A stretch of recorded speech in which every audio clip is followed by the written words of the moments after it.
Welcome to the show. It's the Jerry Ratcliffe Show. I'm Chris Graham, joined by the Hall of Famer Jerry Ratcliffe. And we've got some big news from last night. Jerry, I'm not sure if I expected this news with Reece Beekman coming back to Virginia for his senior season. I thought the signs were pointing the other direction, Jerry. What about you? I did too, Chris. For the longest time, I felt like he wasn't quite ready for the NBA. Although I'm sure there are ways to make money with two-way contracts and stuff like that. But I didn't think he was going to get drafted. And then all of a sudden, he has a good scrimmage in the NBA Combine in Chicago, and then the latest ESPN projections had him ranked 48th in the draft, which was higher than Kyle Guy. And the longer it went on, the more chances I thought of him leaving were likely. And so, yeah, I was surprised too. I really expected to hear sometime yesterday that he was keeping his name in the draft, but it leaked out late afternoon or early evening that he was planning on returning. So that set off a wild celebration all through Wahoo Nation, I'm sure. Yeah, and also what I guess, you mentioned he had the good scouting combine, really good scouting combine, Yeah. especially the second game there. He had the 15-point game. Also, his comments to a reporter about the departure of Caden Shedrick had me, if I'm thinking with my Virginia hat on, not Reese's hat, because he, whatever's best for him is best for him. But when what he had to say about Shedrick's departure, and that had me thinking he wasn't interested in coming back either way, and that might have pushed him out the door. So hey, great news for Tony Bennett.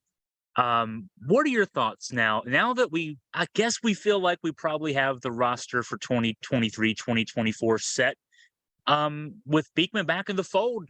What do you think the expectations should be for this Virginia team next year? Well, certainly a lot brighter. I wasn't sure. And I'm still not completely sure, but at least we know now that they have a very experienced, successful, proven point guard, a leader of the team, a guy with lots of experience, and somebody that the rest of the team will respect and pay great attention to. They know he's in their corner because, like you mentioned, he stood up for Caden Shedrick's comments that were negative toward Tony Bennett and the staff.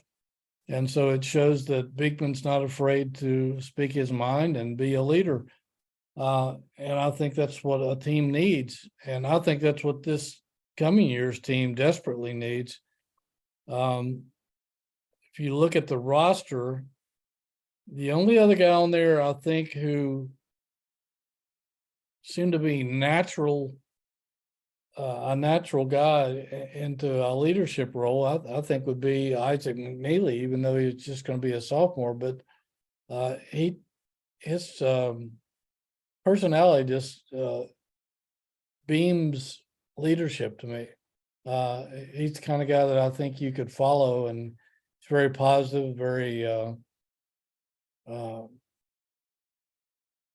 solid guy. And I was thinking that, even though he's a sophomore, he might be the leader of next year's team, even though there's some other guys on there transferring in from elsewhere with more experience. But the fact that Beekman is returning, it's his team.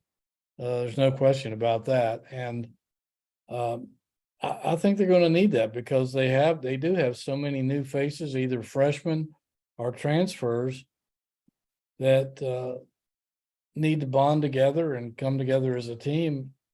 And that's where leadership comes in. And I think Beekman is the kind of guy that can make that happen.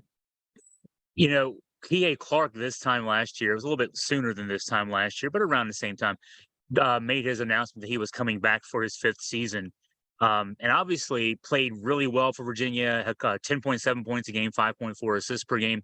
But one thing that there was a fear among some in the fan base saying, well, if he comes back, that's going to, slow down Beekman's development as a leader, as a point guard. And I think, having watched that team play 33 times last year, that still felt like Kihei Clark's team. Even though Beekman projects at the next level as a point guard, and looked really good in the combine at that position, it still felt like he was ceding the leadership role to Kihei Clark. Now, I mean, there are some talented guys back there with him. Dante Harris, the transfer from Georgetown, 2-year point guard at Georgetown. Andrew Rode, the transfer from St. Mary's, a 6'6" point guard who also can put up big numbers scoring wise. But I guess because they're newcomers and Reese has been there 3 years, this has to be the year that Reese finally takes over and makes this his team, right? Yeah, I believe so. And I totally agree with you about Kihei. I think last year's team was his, being a fifth-year guy. And I think Reese acknowledged that and was good with that. I think that was his expectation, that it was Kihei's team and that he would let Kihei take the reins. And I expect everybody to do the same for Reese this year. And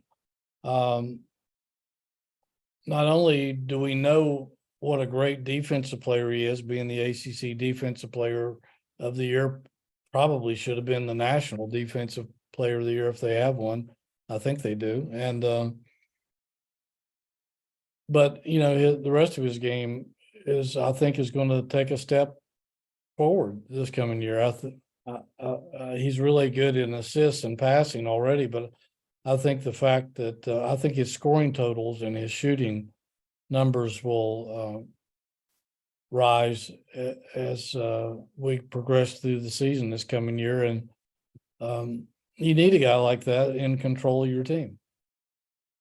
Jerry, you've been covering this program for over 40 years. We've seen guys do what Reese did this spring, test the draft waters and come back. I think the most recent guy, probably Mamadi Diakite. Diakite was, he had some average numbers when he tested the waters back. I guess it was in 2019. He came back, and his senior year, he put up some really good numbers. He seemed to really, to take what advice he was given by the NBA front office types who had worked him out and really worked on his game that offseason and came back a different player. I guess we could maybe expect something similar, hope for something similar anyway out of Reese this year. Yeah, it'll be interesting to whenever we get a chance to talk to Reese to find out what he learned in that experience, not only at the combine, but I imagine it wasn't publicized like some of the other guys like Ty Jerome and Diakite, who worked out for a number of NBA teams after the combine. I'm assuming that Reese probably did the same thing, and it'll be really intriguing, I think, to find out what they told him, what he needed to work on, what they were impressed with, and what he will concentrate on between now and in a couple of weeks is when they report. So and I guess he'll be working on those things throughout the summer before they report back to practice in October. But I expect that he learned a lot. He's a smart guy, and I think he probably absorbed a lot of information from those general managers, scouts, coaches, whoever he had exposure to during the combine and during those workouts. He's a guy that I guess another story reminds me of him. It's the Anthony Poindexter story. Because Reese is taking a gamble here. You mentioned his draft stock had improved. He was going to be pretty solidly a second-round pick. He's coming back to say, I want to be a first-round pick and get my degree. So he's got two goals for the next year. And you see, if people watching on the YouTube see one of my dogs coming up here to me. I see him. He's a great-looking dog. He wants to interject with a question too, but he's taking a gamble, is Reese. He played injured a good bit this past season. I think he got hurt in that Michigan game, hurt his ankle, then he hurt a hamstring in the it may have been the Florida State game, and he played diminished a little bit there for a while this year. I always think when a guy is thinking about leaving school early to go to the next level, be it the NFL, NBA, Major League Baseball, whatever, I think of the example of Anthony Poindexter, who if he'd left after his junior year at UVA, he would have been probably a top 5 or at worst a top 10 pick in the first round. Instead, he comes back, gets hurt, and was never the same. He played a couple of NFL seasons, but not what he would have been. That's, I mean, and Anthony well. I mean, he doesn't seem to have any regrets about the decision he made, but still, that is the gamble. No question. I've never felt worse for an athlete in my career than I did for Anthony, who did sacrifice lots of money by not going pro early and came back to do the right thing and try to help Virginia win.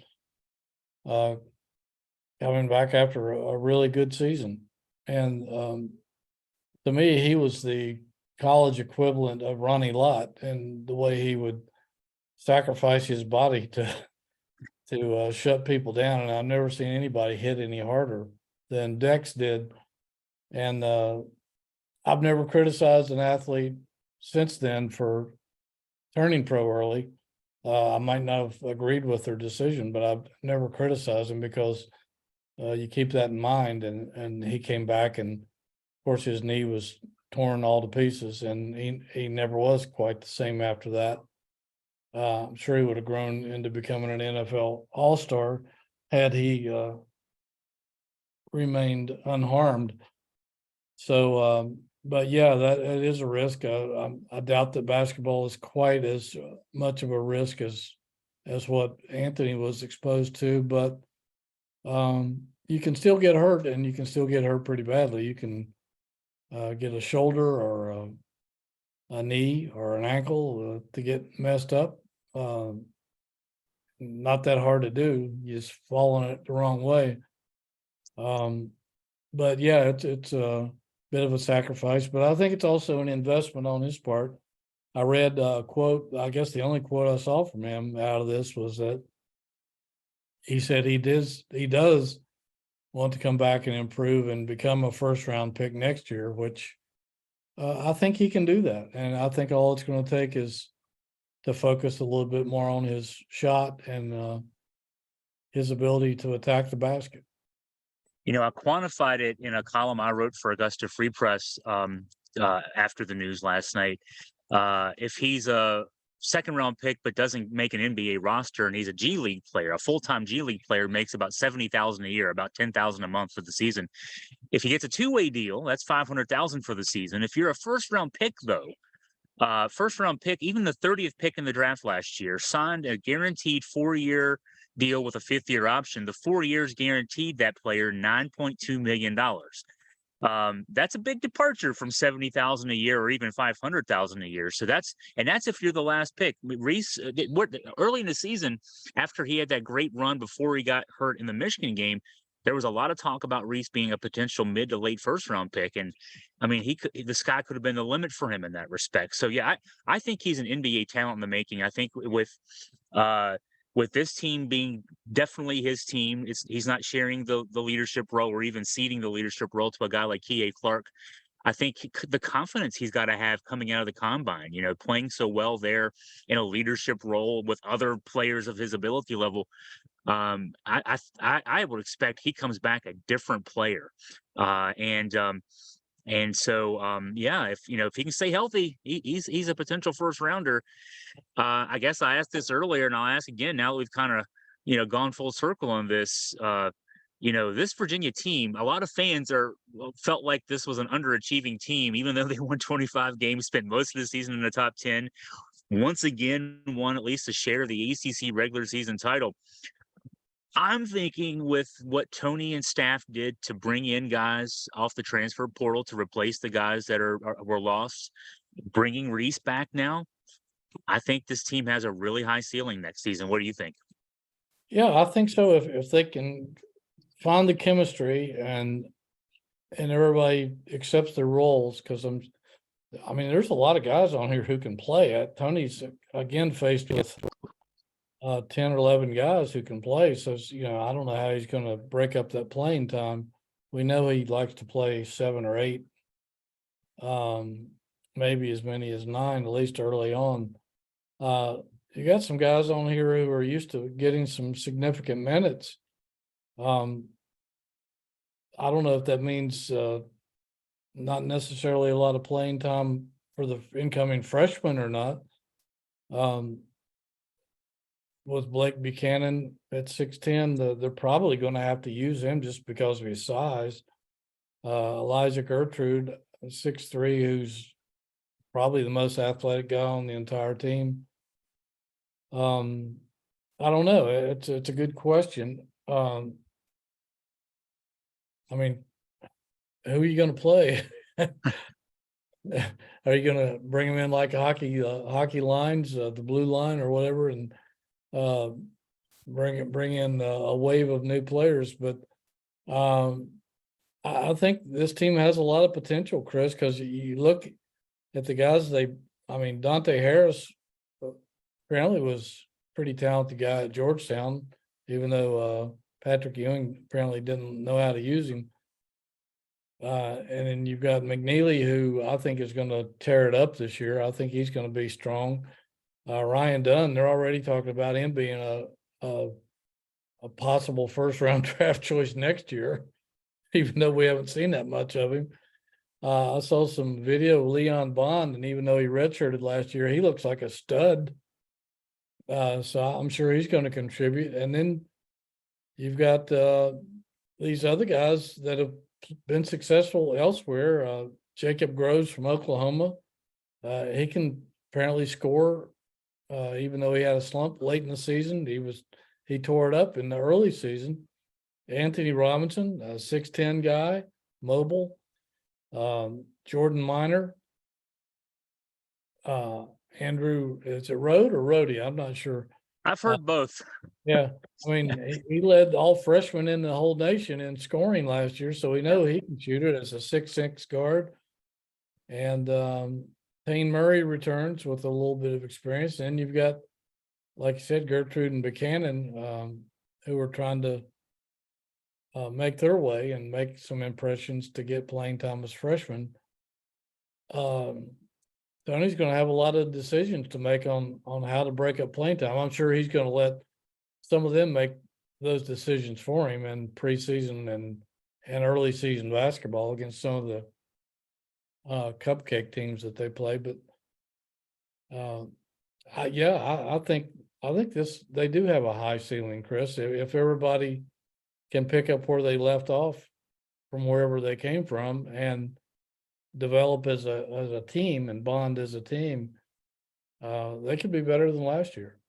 You know, when I was undergrad on grounds, this is 30 plus years ago, and I had better ankles and knees. I used to hang out at the gyms where the basketball players would play pickup, and I'd watch, and sometimes I'd even sneak into the games when they needed an extra guy. I'd love to see their summer pickup games. These guys, I mean, this is going to be intense because there's you just mentioned probably 12 guys who would make anybody's rotation in the ACC. And Tony's only going to end up with 8 or 9 of them playing next year on a regular basis. So you know that the work to establish a pecking order is going to begin pretty soon as far as that goes with these guys. Yeah, I guarantee you that when I guess they'll be coming to town. I think the summer classes start at least for this session on June the 16th, I believe. And so I would think that they'll be showing up at JPJ or somewhere to play pickup games and try to see what kind of games that everybody else has. I think it will be intense. I would love to watch some of that myself. And I imagine that some of the former UVA players they come in town from time to time during the summer. And so that would increase the intensity even more when you're playing against guys in the NBA G League or wherever they may be playing these days. So yeah, that'd be fun to watch, man. I might buy a ticket to that. I know. That might be a way for if they can make some money legally. Maybe we can swing an NIL deal just so we can get in there. see these games because you're right. Justin Anderson, Ty Jerome, Malcolm Brogdon. Name the guys coming back in the summertime. We see in DeAndre. I mean, we see the guys coming back. See the pictures at least on social media of them coming back. Yeah, it's not like in the old days when we didn't have a lot of alums who were out there playing all over the place. That's why guys like me got into pickup games. It'd be a lot of fun to see these guys this year. Um, Jerry, as we maybe are getting ready to wrap up here, any other news you want to hit on, or anything else has your attention? It's been pretty quiet. I think I wonder in the back of my mind if the NIL has had any impact on Reese in terms of, well, I don't have to go pro. I can make some money through my NIL to be comfortable my senior year. And if he's at least making more from NIL than he would make from the G League, that would maybe be a consideration. I might be able to go with that.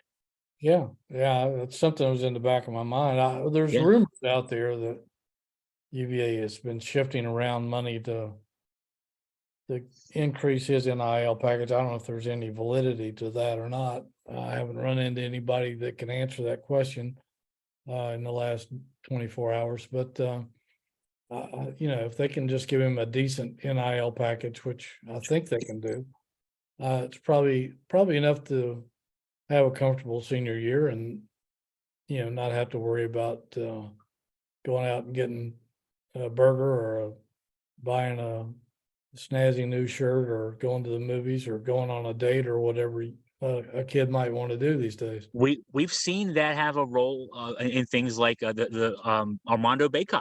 He's stayed at Carolina 2 more years, because he's staying 1 more year this year. I think last year was also a factor of him. Hey, I can probably make more at Carolina than I could make as a borderline NBA guy. Yeah. So I think that's something to consider.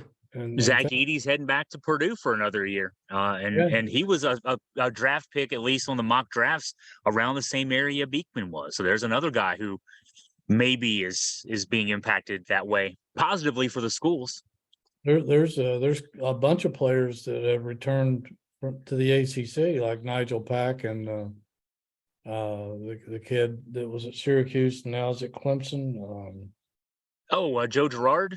Joe Girard. There's quite a few guys that are coming back. So that might play a role in some of those decisions. I hope so. I'd like to see more guys stay in school for another year and get their diploma. And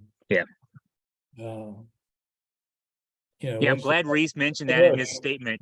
He talked about becoming a first-round pick, but also getting that degree. That's as a UVA alum, that's a good thing for me to hear as well. Yeah, but I think everything else is fairly quiet along the recruiting front.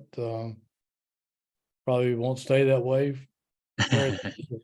but for now we're pretty good. All right. Well, as we're wrapping up now, go ahead and thank our sponsors who help make all this possible. Yeah, Aberdeen Barn, obviously, Virginia's finest steakhouse. Terrific place, terrific food, terrific atmosphere. If you're in town for the baseball games this weekend, check it out. You should have plenty of time between games to go have a nice meal. And if you're having any discomfort with your feet, you can drop by the Good Feet store in Stonefield on your way. I heard a good commercial yesterday from a lady who's a dancer who was having all kinds of discomfort in her feet, and she went to the Good Feet store. Now she can dance up a storm without any discomfort at all.